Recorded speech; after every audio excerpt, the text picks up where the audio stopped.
आकाए नामदार हजरत मोहम्मद मुस्तफ़ा अहमद मुश्तबा सल्लल्लाहु अलैहि वसल्लम ने फरमाया कि मेरे ऊपर नबूवत का खात्मा हो रहा है और अब मेरे बाद कोई नबी नहीं आएगा। 7 सितंबर है, खत्म नबूवत के हवाले से जो एक तारीखी जिद्दोजहद सबने मिलकर की, उसके नतीजे में अहमदियों को न सिर्फ ये कि काफिर करार दिया गया, बल्कि ये बात भी तय हो गई कि अगर वो अपने आप को अक़लियत डिक्लेयर नहीं करेंगे और अपने आप को मुसलमान बनाकर शो करेंगे तो उनको इबादत करने की भी इजाजत नहीं होगी। तमाम अक़लियतों को इस बात की इजाजत हासिल है कि चूंकि वो अपने आप को अक़लियत कहते हैं। और ये भी मैं आपको बताऊं कि जमात इस्लामी का जो अक़लियती विंग है वो बहुत स्ट्रांग है, इसलिए कि पाकिस्तानी होने की हैसियत से और इंसान होने की हैसियत से उनके हुकूक हैं और उसके लिए भी जमात इस्लामी एफर्ट करती है। लेकिन जो अहमदियों का या कादियानियों का मामला है वो ये है कि हमारे प्यारे नबी सल्लल्लाहु अलैहि वसल्लम को आखिरी नबी नहीं मानते, और दूसरी बात ये है कि वो अपने आप को मुसलमान डिक्लेयर करते हैं, जबकि हमारा आइन ये कहता है, कानून ये कहता है कि वो अपने आप को मुसलमान डिक्लेयर नहीं कर सकते, वो एक अक़लियत है। जब वो अक़लियत नहीं मानते तो फिर उनको इबादत और उनकी मस्जिद बनाने की इजाजत उनको नहीं दी जा सकती।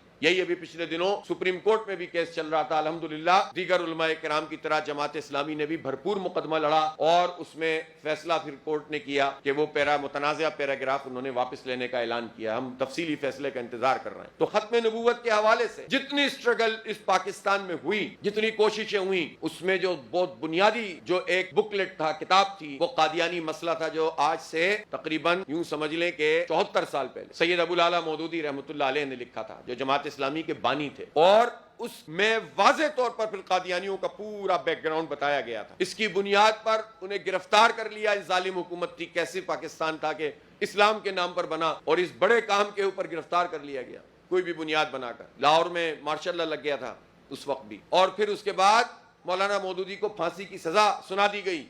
पूरी दुनिया में प्रेशर आया। वो बहुत बड़े स्कॉलर थे, पूरी दुनिया में लोग उनको तस्लीम करते थे और आज भी करते हैं अल्हम्दुलिल्लाह। तो उसके नतीजे में फिर हुकूमत को ये फैसला वापस लेना पड़ा। फिर भी अच्छे खासे महीनों तक वो गिरफ्तार रहे, शायद 20 महीने। और ये वो बुनियादी बात थी कि जिसने पूरे पाकिस्तान को एक जुबान दी कि ये अहमदियों और कादियानियों का ये मामला। फिर उसके बाद 70 की दहाई में जमात इस्लामी की जो तलबा तंजीम है, इस्लामी जमीयत तलबा, जो है खुद एक बहुत बड़ी बात है, इंडिपेंडेंटली वो किस तरह से जो है वो काम करती है। इस्लामी जमीयत तलबा के एक टूर लेकर जा रही थी नश्तर मेडिकल कॉलेज का, तो रब्वा के मुकाम पर उनके साथ जो है वो कादियानियों ने बहुत ज्यादती की, मारा पीटा, और फिर उसके बाद एक तहरीक इनके खिलाफ शुरू हुई और वो तहरीक पूरे पाकिस्तान की तहरीक बन गई। ये सारा क्रेडिट जमीयत इस्लामी जमीयत तलबा और जमात इस्लामी को जाता है। ये पूरी तहरीक जो है पाकिस्तान में बन गई और बिलाखिर पार्लियामेंट में तवील बहस के बाद हुकूमत को कादियानियों को काफिर करार देना पड़ा। तो जमात इस्लामी का ये रोल भी कि हम नबी मेहरबान सल्लल्लाहु अलैहि वसल्लम के उम्मती हैं, हम लोगों को तकसीम करने